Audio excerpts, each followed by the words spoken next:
So long as you are trying to make progress, you will go up. But up always implies down. So while you are trying to get better and better and better, that means that when you get to the best, you can only go on to the worst. And so you go round and round and round, ever chasing the illusion that there is something outside yourself, outside your here and now, to be attained that will make things better.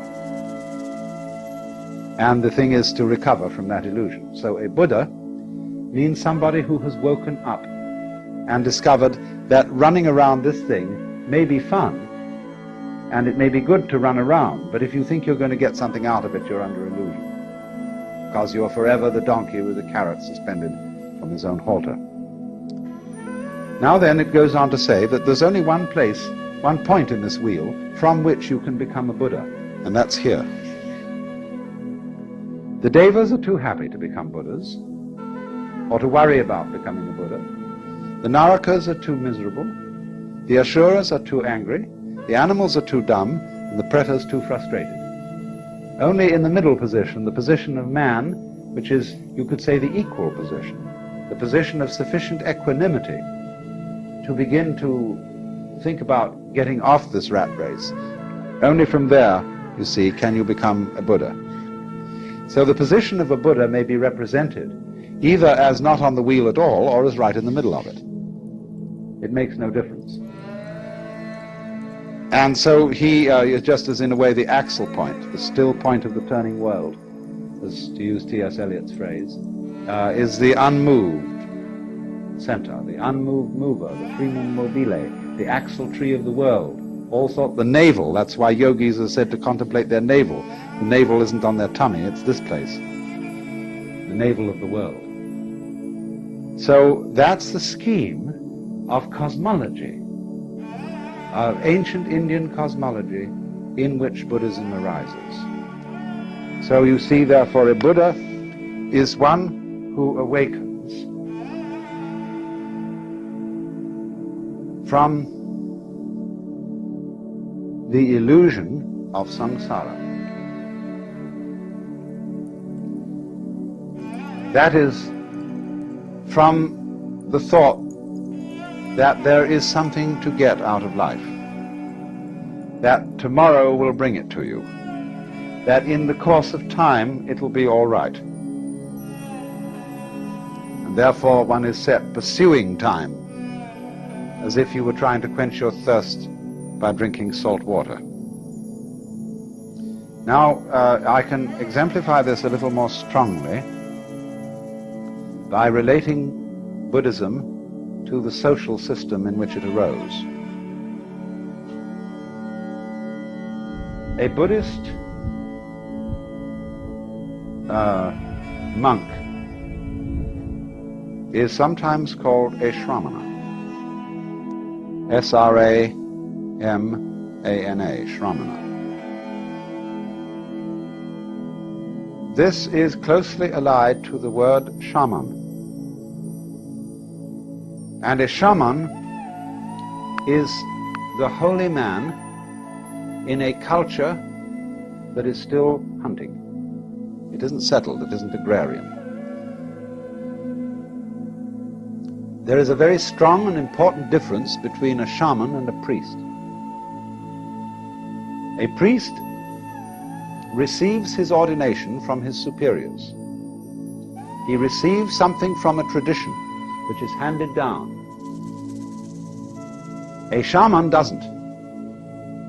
He receives his enlightenment by going off into the forest by himself, to be completely alone.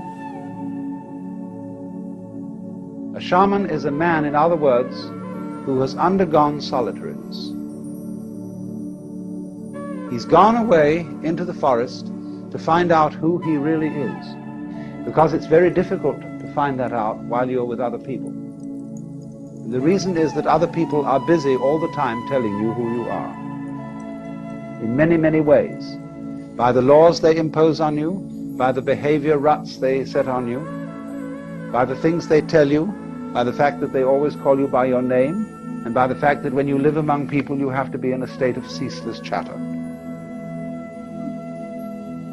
But if you want to find out who you are before your father and mother conceived you, who you really are, you almost have to go off by yourself.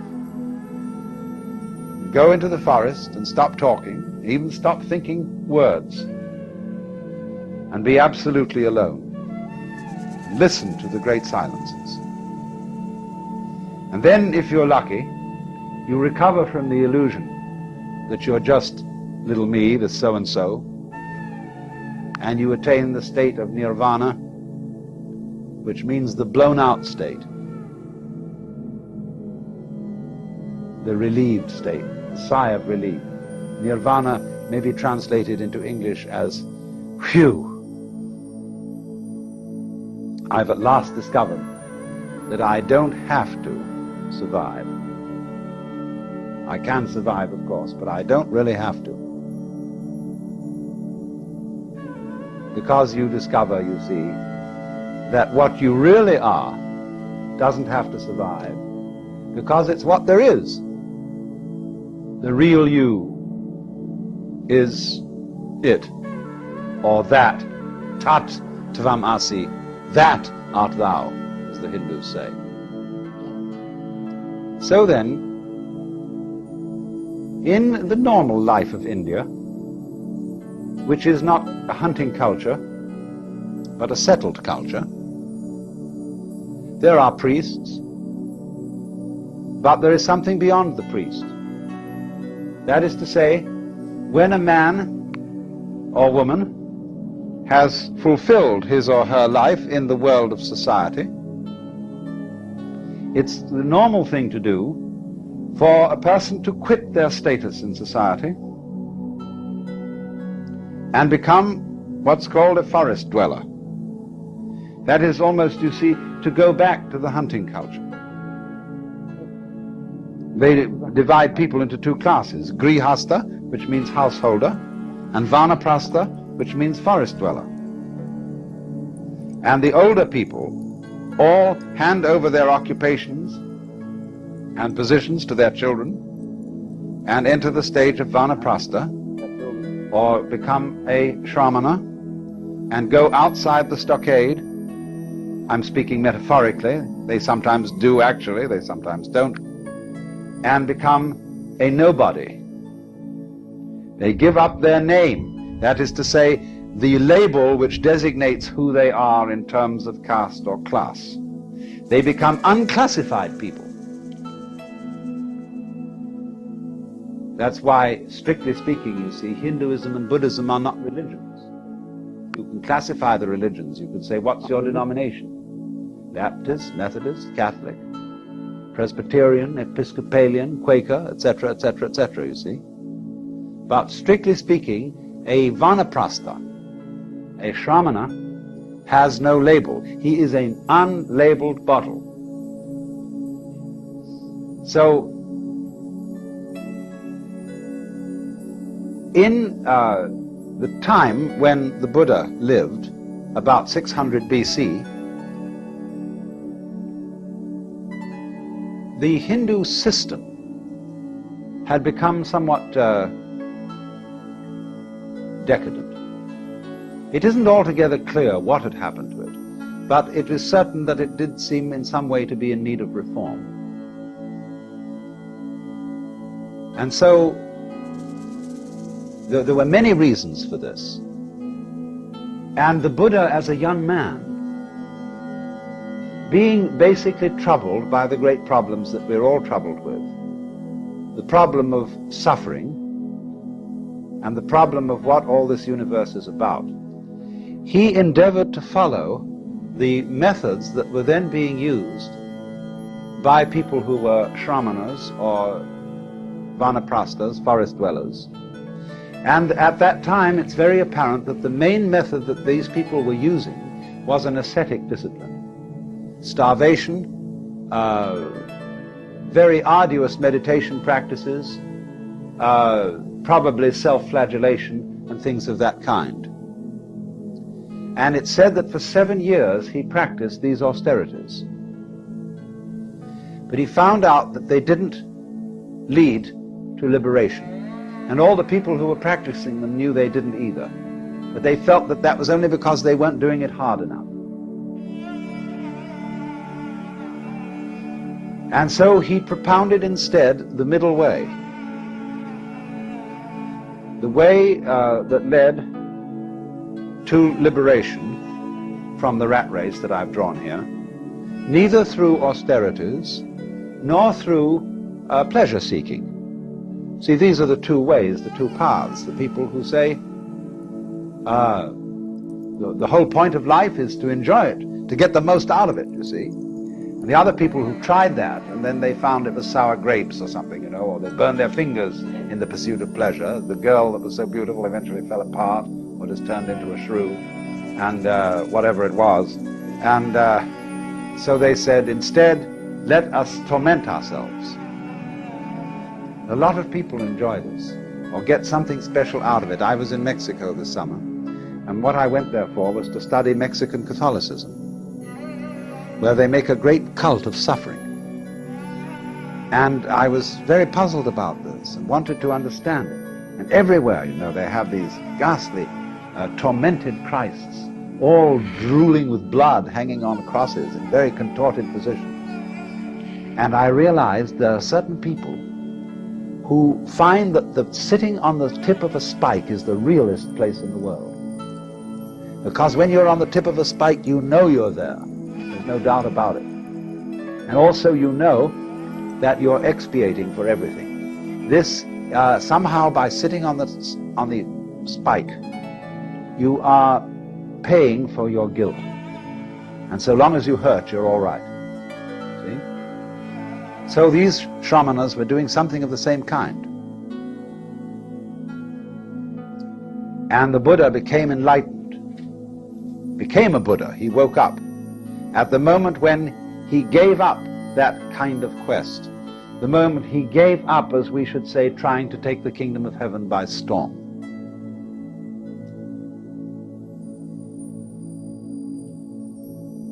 Now, what does this mean?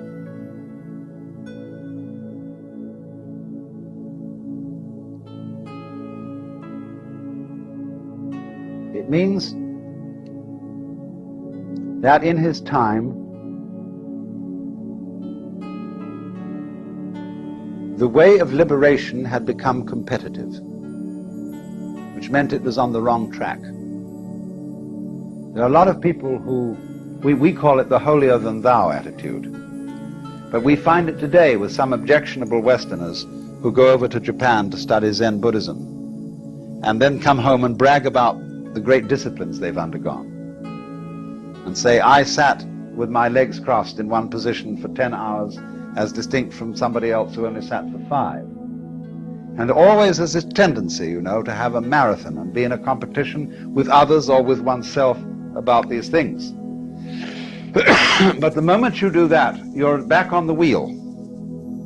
The best thing you can get by asceticism is to get up to the Deva world. You can't get anywhere else by it. You may get down to the Naraka world by asceticism too.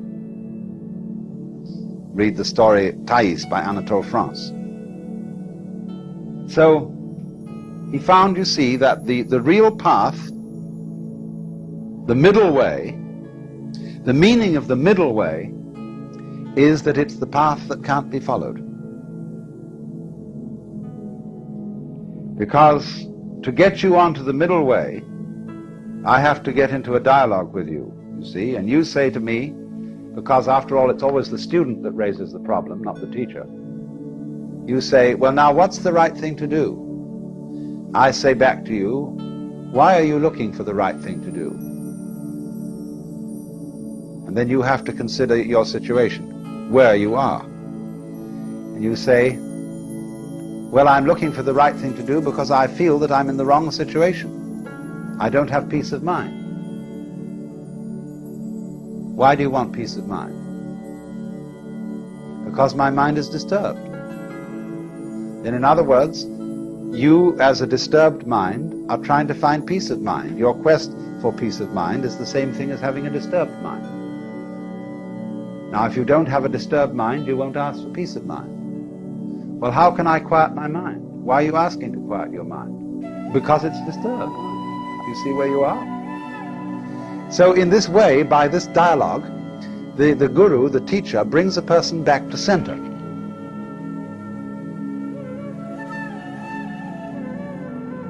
So then this is the point. All Buddhist teaching is a dialogue. Really and truly, the man who goes out and leaves society and becomes a monk is a little bit too much. Buddhism involves this act as a preliminary gesture. But what it comes, and he's called a bodhisattva, as distinct from a pratyeka Buddha, which means a private Buddha, one who goes out and doesn't come back. And the bodhisattva is considered as having a superior attainment, superior insight.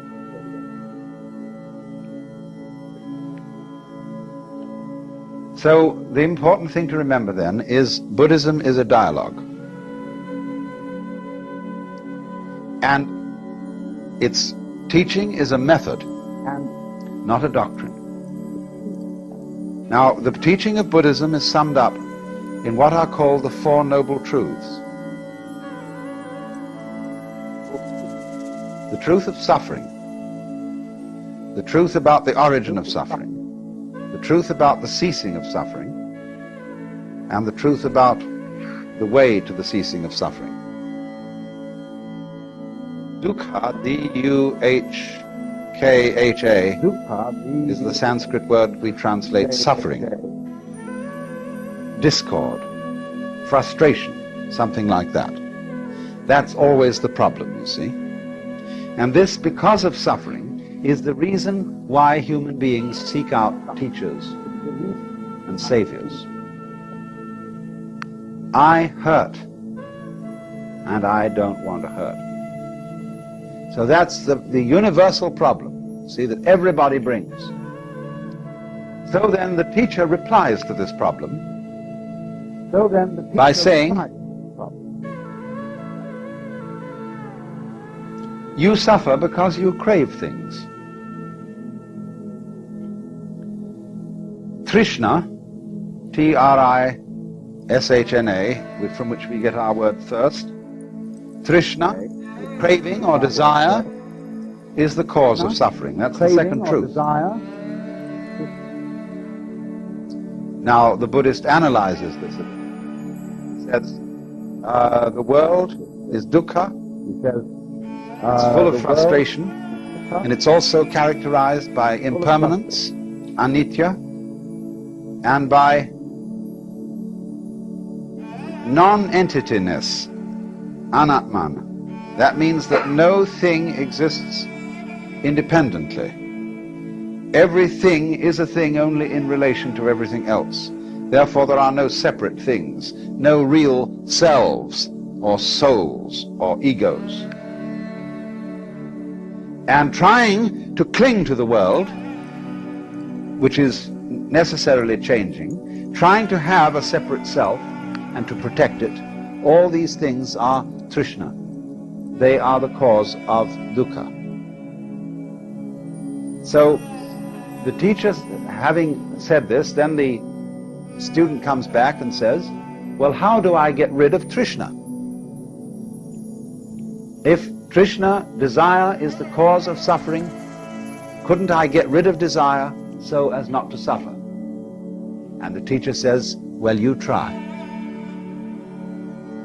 And this then is the first part of the discipline, to try not to desire, to calm your mind, to practice centering, to practice getting rid of all what they call klesha, K-L-E-S-A, disturbing thoughts, distractions, evil passions,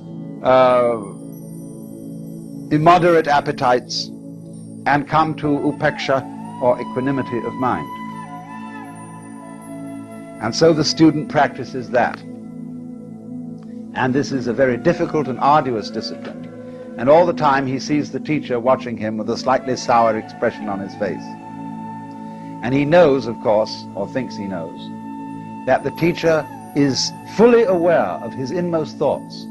Because, you know, it's the Indian way. They go to meeting with the teacher, and the teacher sits under a tree and smokes a cigarette or a pipe or something, and all the students sit around cross-legged, and they meditate. And sometimes the teacher meditates, and they can see him occasionally looking at them like this, you know. And they think, uh-oh, the teacher knows what I'm thinking, because he has the power of infinite vision, you see, and all-seeingness. And this bugs them completely. Because, you see, you remember how it was in school when you were trying to do something and the teacher walked around and looked over your shoulder? It puts you off completely. And so the Hindu teacher or the Buddhist teacher deliberately puts his students off. And finally, he raises in their minds an insoluble problem. That if you are trying to stop desire so that you will not suffer, aren't you still desiring to stop desire?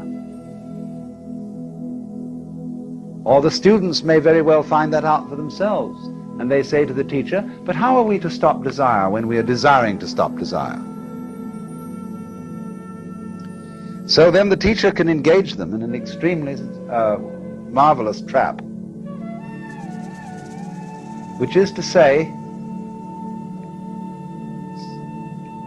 he can play it in a number of different directions. One direction is to say, well, don't try to stop all desire, but try to stop as much desire as you can stop.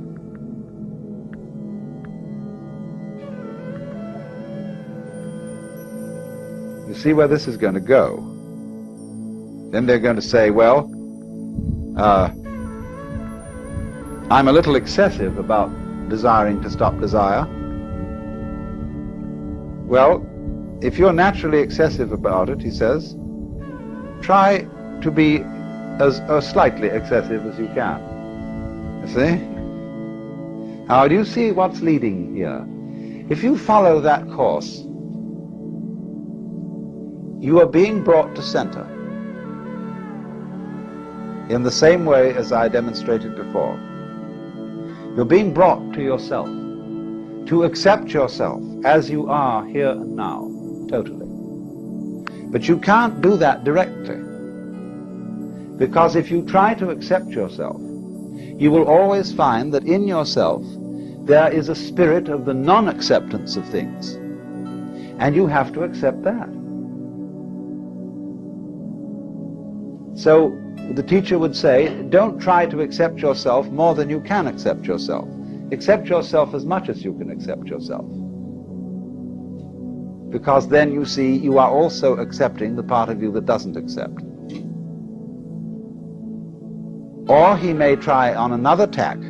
He may say, all right, now, if you've seen that it's that desiring not to desire is simply another form of desire.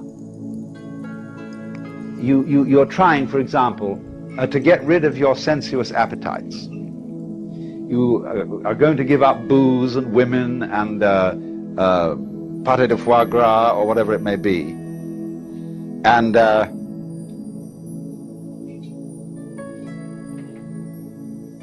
you then think, well, now, yes, this I must do. And eventually you find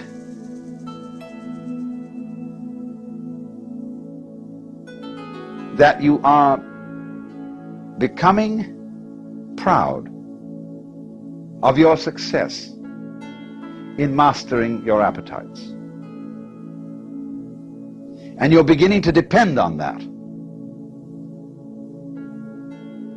So the teacher says, do you see you're in the same trap as you always were? Formerly you sought spiritual security in booze and women and so on. Now you're seeking it in holiness. Formerly you bound yourself with chains of iron. Now you're bound with chains of gold.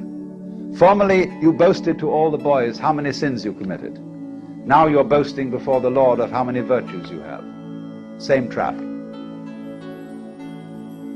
Why do you do it? So the student eventually finds there's no way at all to not desire.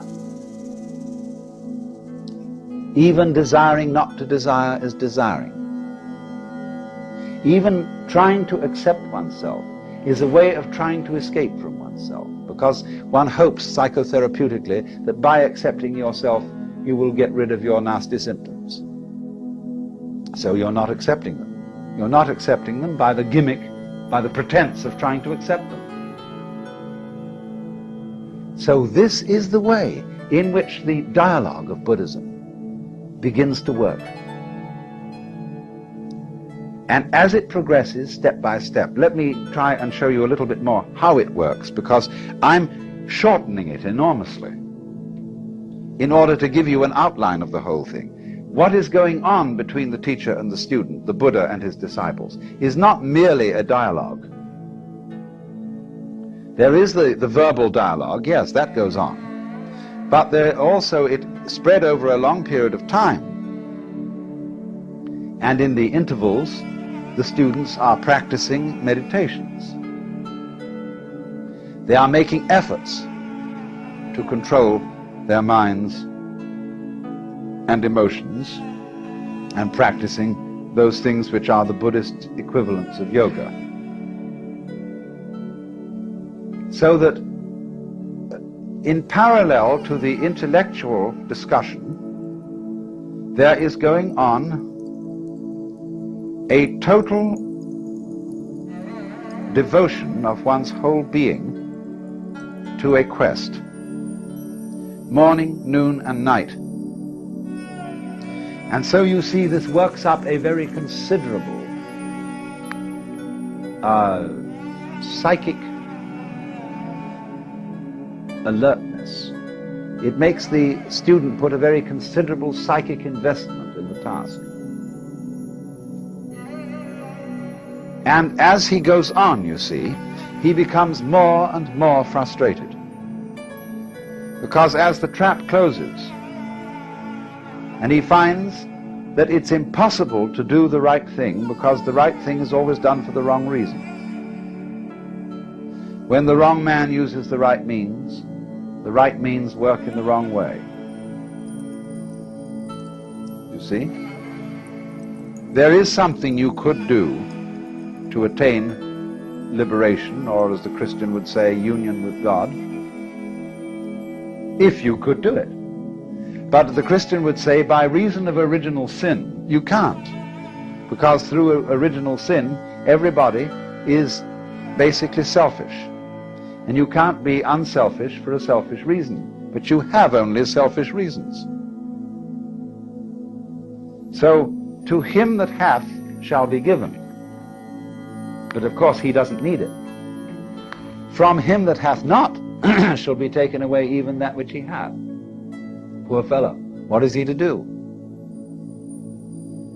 So you see, in this way, the teacher closes a trap on the student, where he finds himself completely impotent. Not only can he not do anything that will bring about his salvation, he is also unable not to do anything. One might say, you must do nothing. You must be completely passive. But you can't do that, because the moment you try to be passive, you're doing something. So you get into the state which they call in Zen Buddhism a mosquito biting an iron bull. Or as we would say in our Western idiom, the state when the irresistible force meets the immovable object. Where something must be done, but simply cannot be done. And in this state of maximum frustration, there is an opportunity to understand the situation. To understand that the meaning of the state, I cannot do, I cannot not do.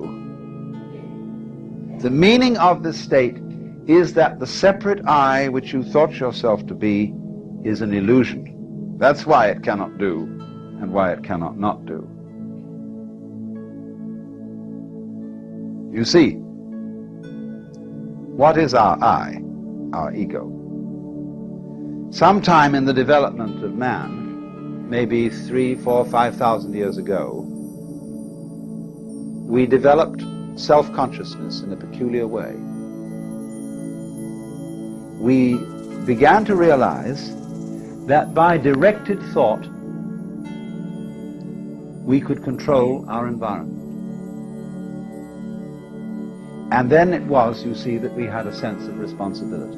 Let's just assume, for the sake of argument, that there was a time when nobody deliberated. They did exactly what they felt like. When you were hungry, you ate. When you were thirsty, you drank. When you were angry, you hit something. When you were happy, you danced. But you never stopped to think what was the right thing to do. You just trusted your intuition, your instincts, your unconscious, or whatever it might be called. Well, that was great, because nobody worried. Nobody had any problems when it was like that. See, a baby is in the same situation today. Now, maybe you were unsuccessful. Maybe the thing you did spontaneously was absolutely the wrong thing, and the tiger ate you up. Well, that was all right, because it really doesn't matter if the tiger eats you up so long as you weren't spending your previous time worrying about it. See, everybody dies, and if you die clunk like that, that's that. You don't spend all your life before you die worrying about death. You don't spend all your time before you get sick worrying about getting sick. And when you see you move on that level of unpremeditated, spontaneous behavior, that's the golden age. And the reason people look back with nostalgia to the golden age is because that was the time of irresponsibility. But when people began to see that they could provide for the future, and that they could look after things and take care and direct everything, immediately anxiety came into the world. See, that was the fall of man. Because then, the moment you start doing that, you begin to think, now, having thought this question through and decided that such and such is the right thing to do, have I thought it over carefully enough? Now, that's a real bugaboo of a question.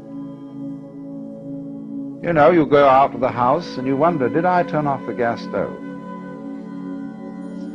I think I did, but on the other hand, I'm not quite sure. Let's go back and see. So having gone about 5 blocks, you walk back. Yes, you did turn it off. So you go out again. You wonder again.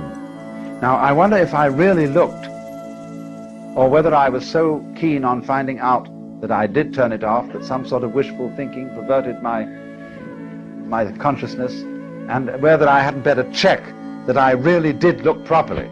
You see? Well, this way you never get away. You're trapped. So this, you see, is the problem of all self-conscious beings. They feel responsibility, then they feel responsible for being responsible, and responsible for being responsible for being responsible, and there's no end to it. So then, in this obscure way, everybody wants to get back to the golden age. But they say, if I just acted as I felt and was completely spontaneous, goodness only knows what would happen. Jesus, you see, said to do that. He did. And everybody reads it in the King James Bible, where it means nothing. Take no thought for the morrow. What ye shall eat, what ye shall drink, and wherewithal ye shall be clothed. Consider the lilies of the field, how they grow. They toil not, neither do they spin. But I say unto you that Solomon in all his glory was not arrayed like one of these. Now if God so clothe the grass of the field, which today is and tomorrow is cast into the oven, shall he not much more clothe you, O ye of little faith? Oh, I mean, it sounds lovely read in church. But what it says, everybody says, no, that's the Sermon on the Mount, and that's not practical. Nobody can do that. That may be for a few saints, but after all, in our practical life as practicing Christians in the modern world, we can't do that kind of thing. Well, Isn't that funny? Why can't you do it? I mean, that's the real reason for saying it in the first place. Jesus said many very strange things. For example, in the parable of the Pharisee and the publican, how the Pharisee goes up into the front row and says how good he is, and that he's fulfilled all his obligations and paid the tithes. And then there's this publican who goes into the back and sits there and beats his breast and says, God be merciful to me, a sinner. Jesus says, now that man was the right man. He was justified. But the moment he's told that story, everybody creeps into the back row and says, God be merciful to me, a sinner. And they're all in the front row again. Nobody can do it, you see. That's why the story is told. In the same way, he says, take no thought for the morrow. Stop being anxious, like going to a psychiatrist and he says to you, oh, don't worry me, stop being nervous. Can you? See, nobody can. And also they find out, you see, that really in the end, nobody can be God. Nobody can make life any better by being responsible about it. Because whatever you gain in that direction, you lose at the same time. By being responsible, we've created civilization, medicine, care of the poor, everything. But what a headache the thing has become. As we solve all our problems, we make more problems. Every problem you solve gives you 10 new problems. I'm not saying don't do that, but don't think you're going to get anywhere by doing that. That's one way of arranging it. That's one kind of dance you can have, is to improve everything and have technology. But it doesn't really solve anything. And it's only in the moment, you see, when you fully understand that your situation as a human being is completely insoluble, that there is no answer, and that you give up looking for the answer, that's nirvana. And that's how Buddhism works. Existence already includes non-existence. You could say being and non-being constitute existence. Just as we know physically, sound is constituted by sound silence in very rapid alternation. So being, non-being constitute existence, and existence is something of which you may say the game is worth the candle. If it weren't, it wouldn't be. It's like that. Some people try to say there is good and bad with small g and small b, and they together constitute good capital G.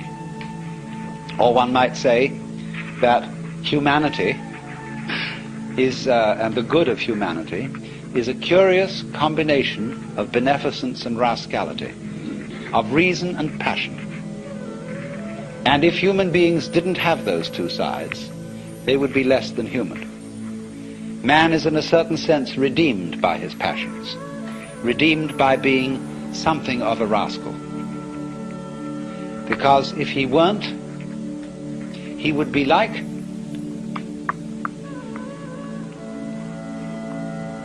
a stew with no salt in it. The salt somehow is something that in a large quantity is horrible, but in a certain small quantity delightful. And so everybody has to be salted with a certain amount of unrespectability. Otherwise, they're impossible and intolerable.